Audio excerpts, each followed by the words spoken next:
আজও দেখছি অফিসে লেট হয়ে যাবে। এটা একটা কি প্রবলেম হয়ে দাঁড়ালো বলুন তো?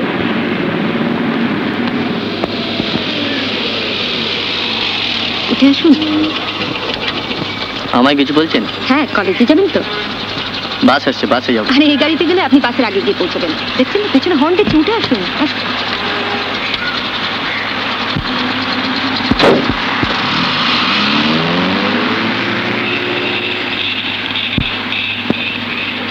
খুব রাগ করেছেন মনে হচ্ছে। না, এই বই আমার ছোট বোনের আয় করছে তো। আমাদের সময় কিন্তু এই বই এম এ পাঠ্য ছিল। কিন্তু শুনুন, আপনি আমার প্রশ্নের জবাব কিন্তু এড়িয়ে যাচ্ছেন। প্রশ্ন? ও হ্যাঁ হ্যাঁ, রাগ আমি করেছিলাম, কিন্তু বাড়ি গিয়ে মনে হলো আপনি বোধহয় ইচ্ছে করে আমায় রাগাচ্ছিলেন। আমার সম্বন্ধে আপনার ধারণা দেখছি একেবারেই নির্ভুল। মানে সেদিন যতক্ষণ আপনার সামনে ছিলাম ততক্ষণ চেষ্টা করছিলাম আপনাকে না দেখবার, কিন্তু বাড়ি গিয়ে জানলাটা খুলতেই একেবারে একটা মিরাকল হয়ে গেল। স্পষ্ট আপনার মুখখানা দেখতে পেলাম। বাসের ভিড়ের মধ্যে এক কোণে বসে রয়েছেন, আর কিন্তু বলতে পারবেন না দেখিনি। এবারে ধরা পড়ে গিয়েছেন। আমি একবার আপনার বাবার কাছে এমনি ধরা পড়ে গিয়েছিলাম। আমার বাবাকে আপনি চেনেন? মিন্টুদের বাড়িতে শুনলাম প্রিন্সিপাল জিডি বসে। ও বাবার ছাত্র ছিলেন বুঝি? না, ঠিক ডিরেক্ট ছাত্র নয়, তবে সে এক ইতিহাস। একবার আমাদের উপর রাগ করে উনি রেজিগনেশন দেন। তখন আমি গার্জেন সেজে গোমদাড়ি পরে ওকে বোঝাতে গিয়েছিলাম। তো ব্যাপারটা ঠিক হচ্ছিল, কিন্তু উঠে আসার সময় হঠাৎ সেই ফলস দাড়ি খুলে পড়ে গেল।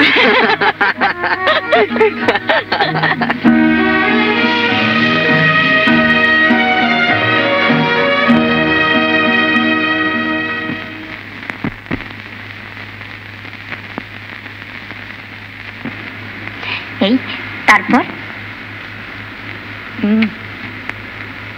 আর কিচ্ছু না।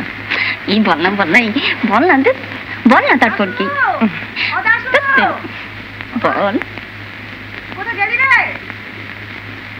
মা আসছে, চোখ বোঝ। ঠিক যা ভেবেছি তাই। টেবিল ল্যাম্পটা মেয়েরা নিভিয়ে পর্যন্ত শুতে পারেন না, এমন সব হয়েছে এদের। বিছানাটা কি অবস্থা করে রেখেছে, বই খাতা এদিকে এদিকে ছড়িয়ে। কর্তার বলচাল কত।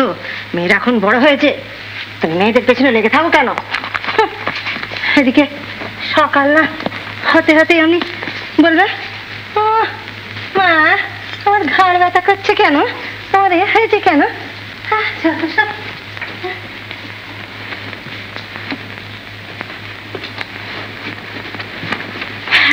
দিদি এবার বল বল না। ওর বাড়িতে আমাকে যেতে বলেছে। তুই বুঝি অমনি বললি হ্যাঁ যাব? যাব না বলছিস? আমি কিছু বলছি না, তুই কি বললি তাই বল। যাব বলেছি। এই দিদি কে? খুবু গেলেই মরেছ, প্রফেসর প্লাস গুন্ডা। খুব ভালো কম্বিনেশন। আর এদিকে যে বেচারি ননীমাধব বাবু রুমালে মুখ ঘষতে ঘষতে মুখটা যে অর্ধেকটা ক্ষয়ে গেল। তবু তো মুখটা একটু শার্পনেস আসবে।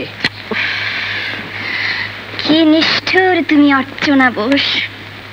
খুব ফাজিল হয়েছে না। শুয়ে পড়ো এখন।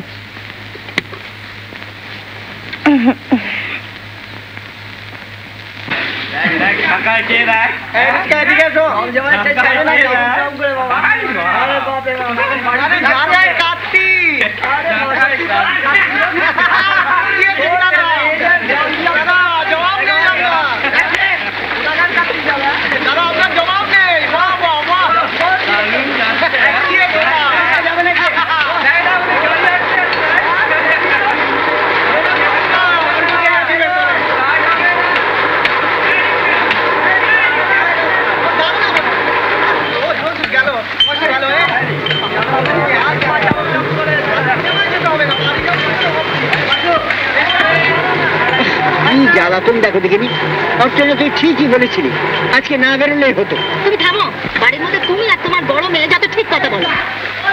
না স্টার্ট হবে না। তাহলে ঠেলতে হবে। হ্যাঁ ননি মাধব, আর ননি মাধব কি করবে? কুলি কুলি, আরে চুপ করো কুলি, এই কুলি, এটা কি রেলওয়ে স্টেশন যে কুলি সব ঘুরে বেড়াচ্ছে তোমার জন্য? নিজেও কিছু করবে না, অন্য কাউকে কিছু করতে দেবে না। এই কুলি, মা দেখো সেই লোকটা। কে?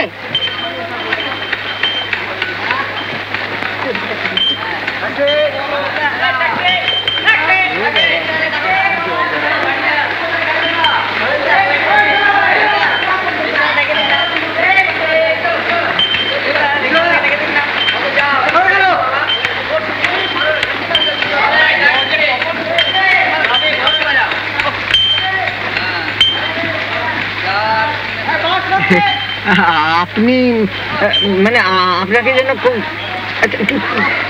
তুমি সুখের না? এই দেখো, আরে সেদিন তুই এই ছেলেটির কথা বলছিলে আমাকে, ঠিক আশ্চর্য, তো ওকে চিনবো না কেন? হ্যাঁ তোমার মনে নেই ওই যে সেবার স্টুডেন্ট স্ট্রাইক হলো, আমি রেজিগনেশন দিতে যাচ্ছিলাম, ওই সুখেন্দুই তো সব ঠিক মানে স্টার্ট হচ্ছে না নাকি? না। ও আমার তো মনে হচ্ছে ঠেলতে হবে, নো আদার ওয়ে আউট। যে একটা কুলি টুলি পেলে ভালো হতো। এখানে কুলি পাওয়া খুব মুশকিল, আমাদের তিনজনকে ঠেলতে হবে। আসুন স্যার, নেমে আসুন। আসুন আসুন, নেমে আসুন। রে তুই বসে রইলি কেন? খুব তো ব্যবসা করিস, দেখি না গায়ে কত জোর।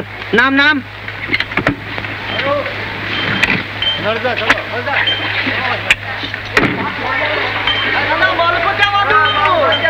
বললাম দুটো কুলি ডেকে আনতে, তাহলে ছেলে দুটো কই পচা এক কোমর জলে না দিয়ে মাস্টারি বুদ্ধি আর কত হবে? কি বললে? তোমায় বলা হয়নি?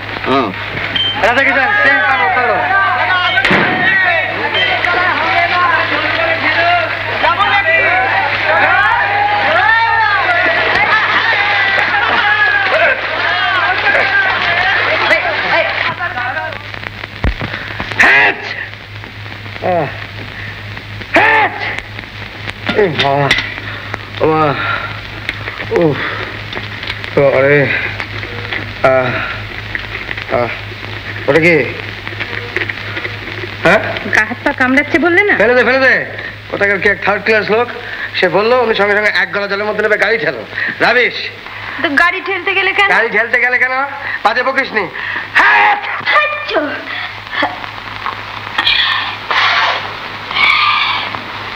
তুই আবার হাঁটছিস কেন? আমি না, ননি মাধব দা হাঁচো মাচ্চো, দাদার নাক দিয়ে জল গড়াচ্ছে, ননি মাধব দার আবার চোখ দিয়েও জল গড়াচ্ছে। মা দেখতে গিয়েছিলেন।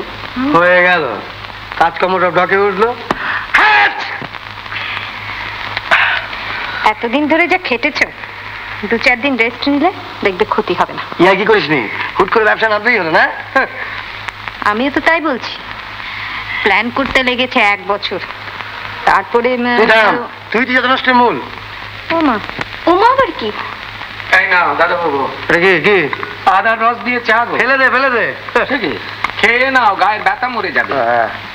দিদিমণি, বাবু খাবার দিতে বললেন, সুখেন্দু বাবু এসেছেন। ও এটা আবার কে?